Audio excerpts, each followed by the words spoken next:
Buenos días. Mi nombre es David Isaza Vargas, residente de primer año del programa de Anestesiología y Reanimación de la Universidad de Antioquia. El tema de hoy es el manejo perioperatorio del paciente con hipotiroidismo. Mi asesor es el doctor Carlos López, a quien agradezco enormemente su colaboración.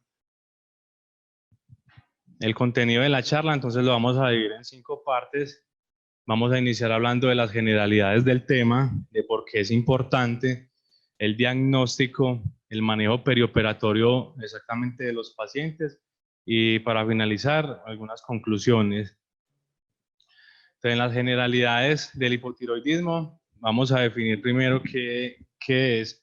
Es una enfermedad endocrina común que es causada por una adecuada acción de las hormonas tiroideas, principalmente por su disminución o secreción por la glándula tiroides y ocasionalmente, en menor medida, por una resistencia periférica de estas.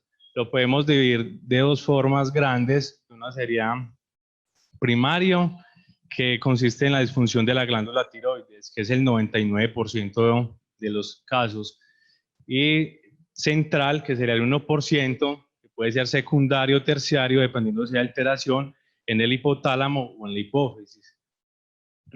En la epidemiología, entonces, encontramos tasas en Estados Unidos que varían de hipotiroidismo manifiesto desde un 0.3 hasta un 3.7%.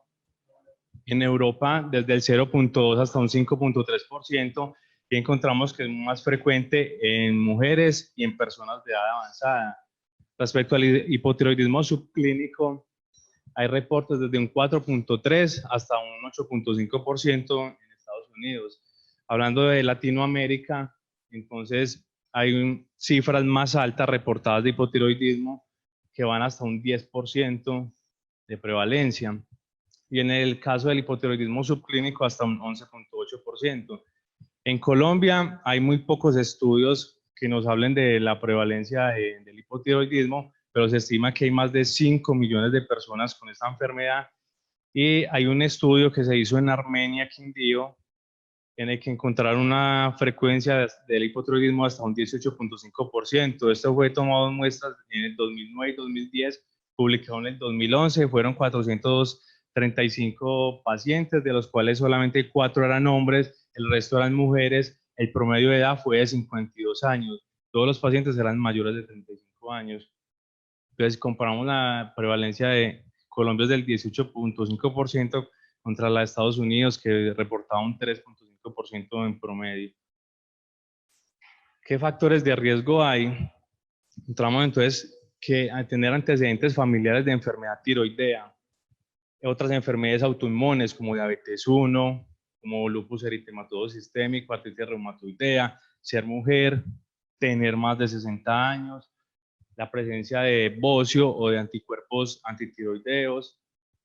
Algunos síndromes se han relacionado con el hipotiroidismo, como el síndrome de Turner o el síndrome de Down, y pacientes que han tenido cirugía en cuello. En la literatura se reporta que hasta un 21% de los pacientes que tuvieron una hemitiroidectomía van a terminar hipotiroideos. En la etiología, entonces, vamos a dividirlo en 2. Vamos a hablar de las etiologías de hipotiroidismo primario, que la más común es la tiroiditis autoinmune, la tiroiditis de Hashimoto, para ser más exacto, la más frecuente de todos. Hay otros, como el iatrogénico, en personas que se le ha hecho ablación de la tiroides por yodo, por enfermedad de Graves, que han tenido las cirugías en el cuello, que han recibido radioterapia por algún cáncer. Otro menos frecuente es el congénito, una hipoplasia o una plasia de la tiroides, en zonas donde hay deficiencias o hay exceso, pues, de yodo también. Se presenta hipotiroidismo. Algunos fármacos como la amiodarona, el litio, la talidomida, y la resistencia periférica, pues, que es la más poco común de todas. En el hipotiroidismo central, el infarto hipofisiario es como el más común de las etiologías, o los tumores hipofisiarios. Además, también el trauma encefalocraneano y cirugías de neuro. En la fisiopatología, entonces, tenemos que las hormonas tiroideas intervienen en grandes funciones, en variadas funciones del cuerpo humano, interviniendo en el metabolismo, en el crecimiento, en efectos cardíacos, en el desarrollo del sistema nervioso central. tenemos entonces que la tiroxina o T4 es un precursor hormonal que se inactivo en los tejidos, y la triiotironina T3, que es la parte activa, se secreta por la glándula tiroides en un 20% aproximadamente. El otro 80% es por conversión de T4 a T3. Recordemos entonces que ese eje se rige por un sistema de retroalimentación negativa de producción de T3 y T4, sensada por el hipotálamo, que cuando hay déficit de estas hormonas va a producir TRH, que va a ir a la hipófisis y va a hacer que nos estimule, la va a estimular para que produzca TSH, y esa TSH finalmente va a ir a la glándula tiroides para producir los T3 y T4. Cuando ya hay muchas hormonas, entonces se hace la retroalimentación negativa y se mantiene equilibrado normalmente, pues, el sistema. ¿Por qué es importante hablar del hipotiroidismo? Entonces, un mensaje que les quiero enviar es que esto es una enfermedad que es frecuente, sí, es común en nuestro medio, pero entonces lo que nos podemos preguntar es si tiene mayor morbilidad perioperatoria. Para esto, entonces vamos a ver que al tener estas hormonas muchos efectos en todo el cuerpo humano, que los efectos son múltiples, entonces podríamos pensar que la disfunción de estas hormonas va a tener impacto en los resultados quirúrgicos y en la recuperación posoperatoria de los pacientes. ¿En qué sistemas entonces interviene esta hormona? Entonces tenemos que en el sistema cardiovascular puede tener disminución del gasto cardíaco, disminución de la frecuencia cardíaca, disminuye la contractilidad, además de alteraciones ventilatorias, hiponatremia, en anemia. Se ha reportado que ellos tienen mayor sensibilidad a los medicamentos anestésicos, y el más grave de todo, que es el riesgo de que presenten un coma mixedematoso en el perioperatorio. Entonces, ¿qué pasa en cada uno de los sistemas? Vamos a comenzar entonces hablando del sistema cardiovascular. Se puede decir entonces que los efectos adversos más importantes del hipotiroidismo, que nos pueden predecir un mal resultado quirúrgico, son los que afectan la función cardíaca. ¿Por qué? Porque ellos pueden presentar una disminución del gasto cardíaco desde un 30 hasta un 50%. Esto básicamente ocurre porque ellos disminuye la contractilidad cardíaca, también en menor frecuencia o en menor medida, también por disminución de la frecuencia cardíaca. Aumenta la resistencia vascular periférica. Este aumento va a llevar a que se aumente entonces la poscarga. Ese aumento de la poscarga nos va a aumentar la presión diastólica. Y hay una disminución del volumen sanguíneo también dado por este aumento de la resistencia vascular periférica. También hay una disminución del tiempo de eyección ventricular izquierdo, hasta en un 60%. El periodo de preeyección disminuye un 40%. Recordemos que el periodo de proyección ocurre desde que la contracción o sea, la despolarización del ventrículo hasta que éste se contrae. También estos pacientes tienen entonces una alteración en los vasoreceptores. Esto puede ser lo que nos predisponga, o podríamos pensar que nos va a predisponer a que presenten una hipotensión intraoperatoria. Aumentan las catecolaminas, esto debido a que en ellos hay una respuesta de los receptores beta-adrenérgicos disminuida. Entonces hay un desbalance en los receptores adrenérgicos y beta-adrenérgicos, teniendo predominio de los receptores alfa-adrenérgicos, que nos lleva a que en respuesta el cuerpo aumente las catecolaminas. En el sistema entonces cardiovascular también tenemos que el electrocardiograma se puede ver afectado desde anormalidades pues más banales, como sería una bradicardia sinusal, una disminución del voltaje de las ondas, hasta hay casos descritos de prolongación del QT que pueden llevar a arritmias ventriculares, hasta una torsa de Pons que reporta en la literatura. En el caso del sistema pulmonar, se disminuye entonces la capacidad respiratoria máxima de los pacientes, se disminuye el estímulo ventilatorio, a la hipoxia y a la hipercapnia. No se tiene muy claro por qué ocurre esto, pero se cree que es directamente por disfunción de las hormonas tiroideas. Esto nos va a llevar también a que haya presencia de debilidad muscular respiratoria y a que haya posiblemente más casos de derrame pleural. La propia debilidad respiratoria entonces nos va a causar que haya unas excursiones ventilatorias disminuidas, con volúmenes pulmonares disminuidos, hay menos capacidad para hacer ejercicio, lo que predispone que hayan atelectasias, pueden haber neumonías, y también se ha asociado casos descritos de pacientes que con hipotiroidismo tienen asociación con apnea del sueño, que puede también intervenir en el desenlace quirúrgico finalmente. Entonces, también el metabolismo, como dijimos, de los medicamentos sedantes y anestésicos está disminuido. Entonces, esto puede también suprimir la función respiratoria de ellos. Entonces, el uso de los medicamentos anestésicos debe ser más cuidadoso. En el volumen plasmático encontramos entonces que se disminuye el volumen plasmático efectivo. Esto ocurre principalmente porque hay un aumento de la permeabilidad capilar, hay un depósito de glicosaminoglucanos en el intersticio que aumentan un efecto osmótico. El efecto osmótico va a atraer agua y va a atraer albúmina al espacio intersticial. Entonces, como disminuye eso, también se va a afectar, va a disminuir la perfusión renal. El cuerpo, para compensar, va a aumentar la hormona antidiurética. Esto puede causar mayor riesgo de que se produzca hiponatremia, sobre todo por dilución. Va a haber una disminución del péptido natriurético atrial y disminución de la actividad del sistema de renina-angiotensina. Entonces, todo esto va a intervenir y puede que el paciente finalmente entonces en el estado posoperatorio tenga un empeoramiento de la función renal, tenga más frecuentemente casos de hipotensión y se disminuya la eliminación renal también de los medicamentos. En el sistema hematopoyético encontramos lo más común, hasta en un 50% de los pacientes, es una anemia que va a ser normocítica, normocrómica frecuentemente. El depósito de hierro va a ser normal en ellos y se va a dar todo por una médula ósea hipocelular.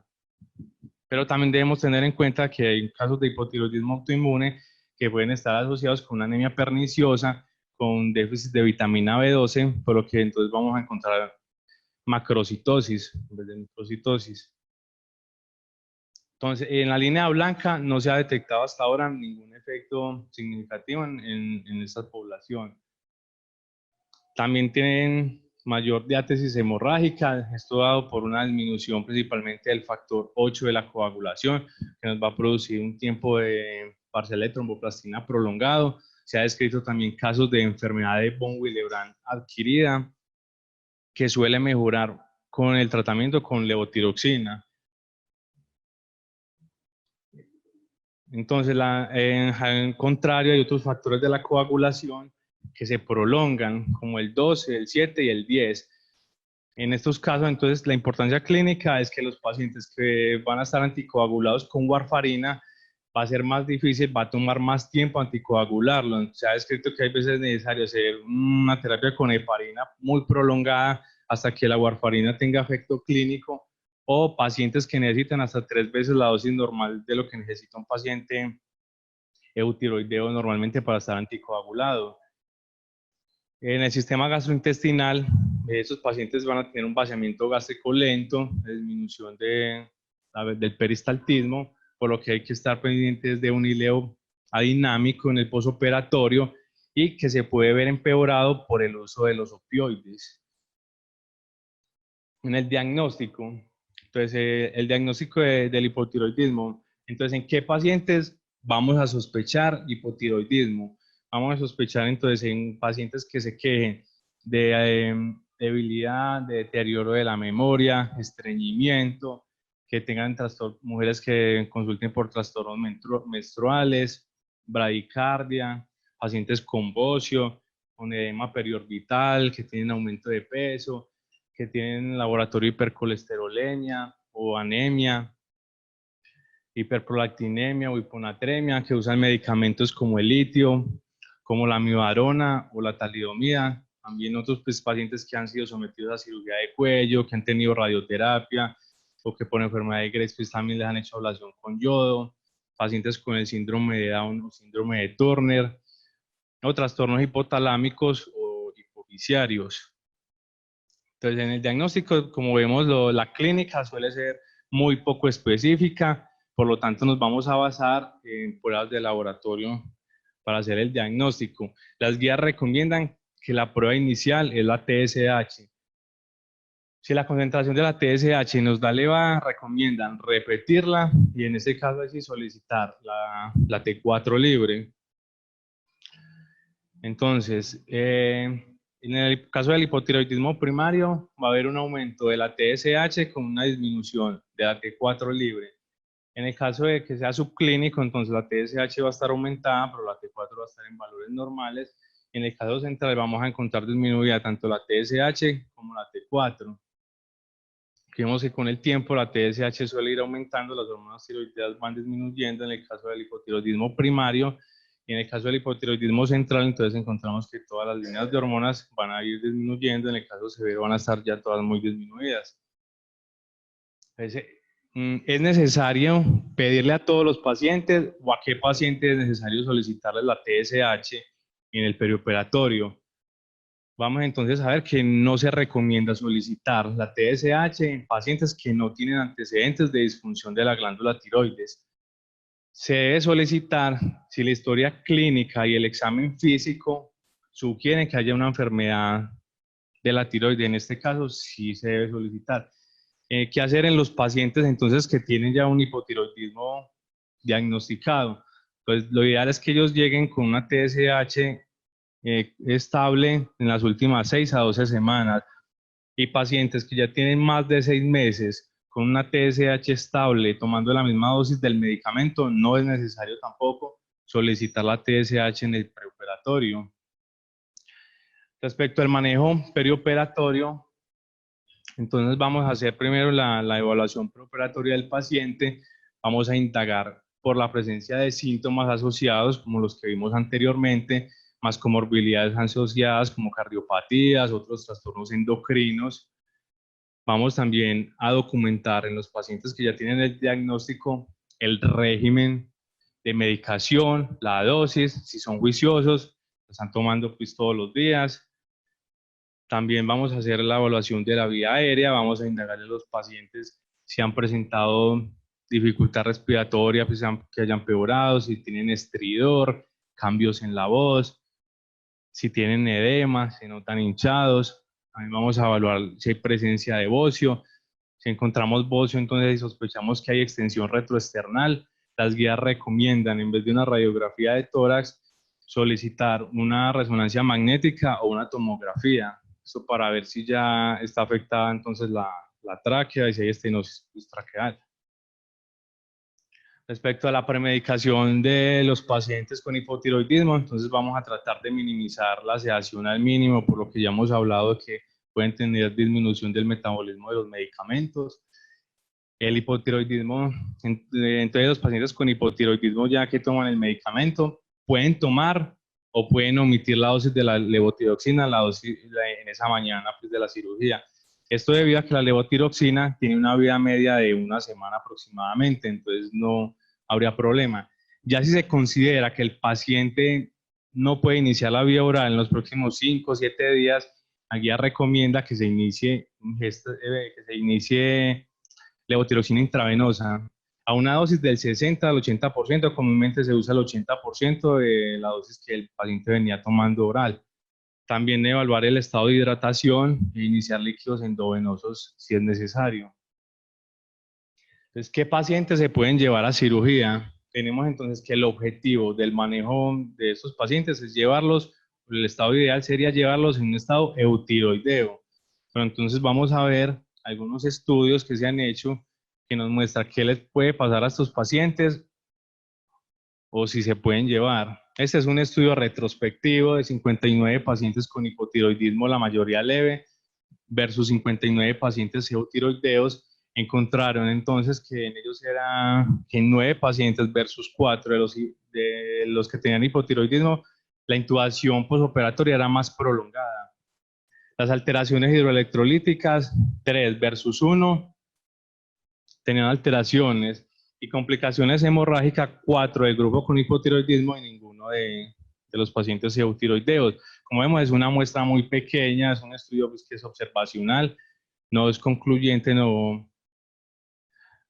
significativo. Entonces, en este otro estudio de las complicaciones de hipotiroidismo, de pacientes con hipotiroidismo en cirugía, compararon 40 pacientes hipotiroideos versus 80 pacientes eutiroideos en cirugía no cardíaca y cirugía cardíaca. Entonces, ¿qué encontraron ellos? Que en la cirugía no cardíaca, la hipotensión intraoperatoria fue lo más frecuente, con una P menor a 0,05.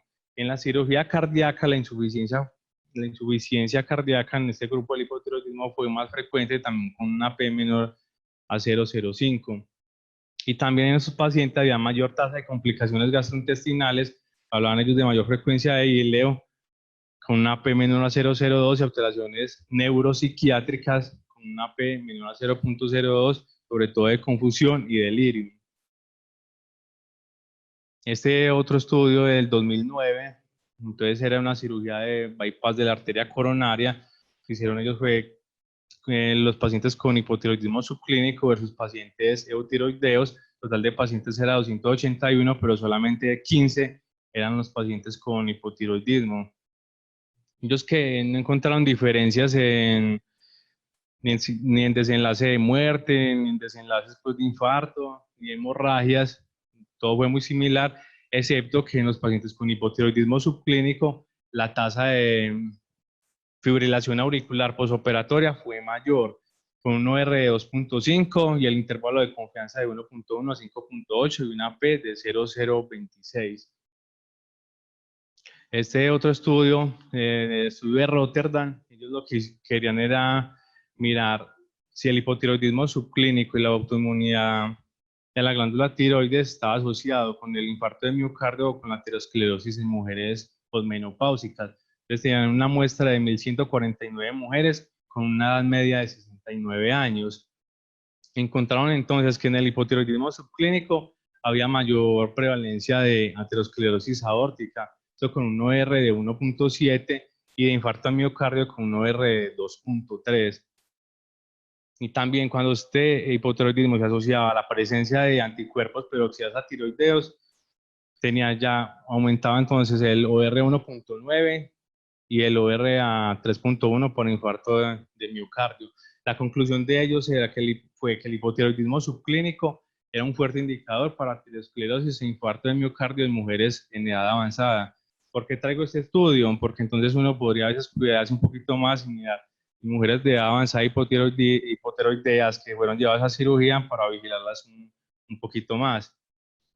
Entonces, en respecto qué hacer con los pacientes, vamos a clasificarlos inicialmente en leve, moderados y severos. Los pacientes con hipotiroidismo severos son los que tienen ya un coma mixedematoso o tienen síntomas graves como una alteración mental, un derrame pericárdico, tienen ya insuficiencia cardíaca o tienen los niveles de T4 muy disminuidos por debajo de 0.5 nanogramos decilitro. Los pacientes moderados son los pacientes que tienen el hipotiroidismo manifiesto, pero no tienen estas condiciones anteriores. Y los pacientes leves son los pacientes con hipotiroidismo subclínico. Entonces, en los pacientes que tienen un hipotiroidismo subclínico leve, se sugiere que no se posponga la cirugía y que pueden ser llevados tanto como si es selectiva como si es urgente, debido a que no hay estudios pues, que demuestren o contraindiquen esta posibilidad. En los pacientes con hipotiroidismo moderado, entonces esto va a depender de la decisión de llevarlo a cirugía, de si es una cirugía que es selectiva o es una cirugía que es urgente. En el caso de que la cirugía selectiva, la recomendación es posponer hasta que llevemos al paciente a un estado eutiroideo. Si la cirugía es urgente, entonces se deben llevar a cirugía sin demora, pero desde el momento en que hagamos el diagnóstico, entonces debemos iniciar la levotiroxina por vía oral. En el caso de las personas jóvenes, se puede iniciar una dosis de 1.6 microgramos kilo día. En personas mayores de 50 años o en personas con historial de enfermedad cardíaca, la dosis va a ser de 25 a 50 microgramos día. En los pacientes entonces con coma mixedematoso, que los vamos a identificar porque están con un estado mental alterado, convulsiones, coma, hiponatremia, hipotermia, bradicardia, ya están con insuficiencia cardíaca.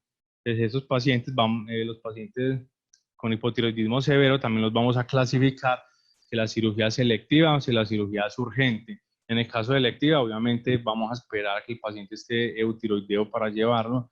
En el caso de que la cirugía sea urgente, se debe llevar, pero inicialmente conozcamos el diagnóstico de hipotiroidismo severo, debemos iniciar una levotiroxina.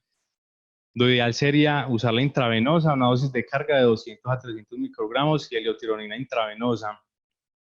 En el medio, lastimosamente, es muy poco disponible este fármaco intravenoso, por lo que entonces una posibilidad sería usarlo oral por una sonda nasogástrica, pero recordemos que la levotiroxina se absorbe en yeyuno principalmente, y ellos tienen disminuida la motilidad gastrointestinal, entonces eso es otro inconveniente que podemos tener. Y no olvidar en ellos iniciar el glucocorticoide empíricamente, se recomienda 50 miligramos de hidrocortisona 4 veces al día, esto debido a que pueden presentarse la mayoría de las veces con una crisis o una insuficiencia suprarrenal. En el paciente crítico tenemos entonces un caso muy especial que antes era conocido como el paciente enfermo eutiroideo. En los pacientes que están muy enfermos, las pruebas de la función tiroidea nos van a dar pues, anormales en la mayoría de los casos. En ellos no va a servir solamente una TSH, sino que vamos a tener que solicitar también T4 libre, T3 y algunas veces la T3 inversa para tratar de diferenciarlo. Se ha establecido que los pacientes que están críticamente enfermos, más que como enfermedad, presentan un hipotiroidismo central transitorio como de una manera adaptativa. Entonces, ¿cómo vamos a hacer para diferenciarlos? Vamos a tratar de diferenciarlos del hipotiroidismo primario. Va a ser más fácil porque la TSH va a estar muy aumentada y se va a asociar con una T4 libre. Pero en el caso de que sea un hipotiroidismo central, va a ser muy difícil diferenciarlo en ese momento. Nos podría servir de pronto la T3 inversa, que a diferencia de las otras no se disminuye, sino que se aumenta porque la producción se mantiene igual, pero se disminuye el metabolismo de esta periférico. Nos vamos a dar cuenta ya cuando pasen 4 o 6 semanas, les volvemos a solicitar las pruebas de función tiroidea, vamos a encontrar que el paciente que tenía verdadero hipotiroidismo central va a seguir con la función deprimida, mientras que el paciente que tenía la función transitoria, o sea, el hipotiroidismo transitorio, va a volver a la normalidad de las hormonas. ¿Qué hacemos con ellos? Entonces, en cirugía electiva la vamos a posponer y vamos a estar evaluando cada 4 o 6 semanas la TSH y la T4 libre. Y si la cirugía es urgente, entonces vamos a iniciar el reemplazo hormonal, como vimos en los casos anteriores, en los pacientes que están sintomáticos. Respecto a la técnica anestésica, no hay una evidencia que nos apoye como en el uso de una técnica sobre la otra. Podemos usar tanto anestesia general como anestesia regional. Algunos autores mencionan la ketamina debido a que tiene un efecto inotrópico positivo que nos podría servir en ellos. La tiva la mencionan algunos otros artículos, sobre todo en cirugía de tiroides, y más que todo es porque presentan una rápida recuperación y por el efecto antiemético que esta tiene. La succinilcolina lo podríamos usar pues, como relajante en una secuencia de inducción rápida, pensando en que ellos tienen un vaciamiento gástrico muy lento y se pueden considerar con estómago lleno. Otra posibilidad sería usar el becuronio debido a la cardioestabilidad que presenta, y el rocuronio es una opción también válida que reportan algunos textos. Respecto a los resultados quirúrgicos, tenemos entonces que son dados, como vimos anteriormente, la mayoría por estudios observacionales, opiniones de expertos, pero si lo que sí se sabe es que el hipotiroidismo leve o subclínico y moderado tienen pocos efectos adversos, pero que a medida que aumenta la gravedad, los resultados adversos también aumentan. Por lo tanto, en las consideraciones posoperatorias vamos a tratar de seguir de cerca el estado hidroelectrolítico de los pacientes, sobre todo vigilando el sodio, la presencia de ileo dinámico que se puede ver empeorada por el uso de opioides, síntomas neuropsiquiátricos como el delirium, procesos infecciosos. Es más frecuente que ellos tengan infecciones y que no hagan fiebres comparados con los eutiroideos. También evitar la hipotermia. Para finalizar, algunas conclusiones. Tenemos que es una enfermedad que es frecuente, una enfermedad común encontrarla en nuestro medio, que no es necesario solicitar el TSH a todos los pacientes, sino solamente a los pacientes que lo sugieran en la historia clínica o en el examen físico, También que no hay un valor límite establecido de TSH para cancelar la cirugía. Que lo ideal pues es llevar al paciente en un estado eutiroideo antes del procedimiento y en caso del hipotiroidismo sea moderado o severo, llevar a cirugía solamente en casos urgentes. Entonces el hipotiroidismo puede tener impacto en la morbilidad general de los pacientes, que es tener presente que se puede presentar la insuficiencia suprarrenal concomitante, que es una de las principales causas de morbilidad perioperatoria, y que las recomendaciones que hay del hipotiroidismo actualmente son dadas la mayoría de las veces por opiniones de expertos o por estudios observacionales, entonces falta mucha evidencia para poder clarificar el panorama. Listo, muchas gracias.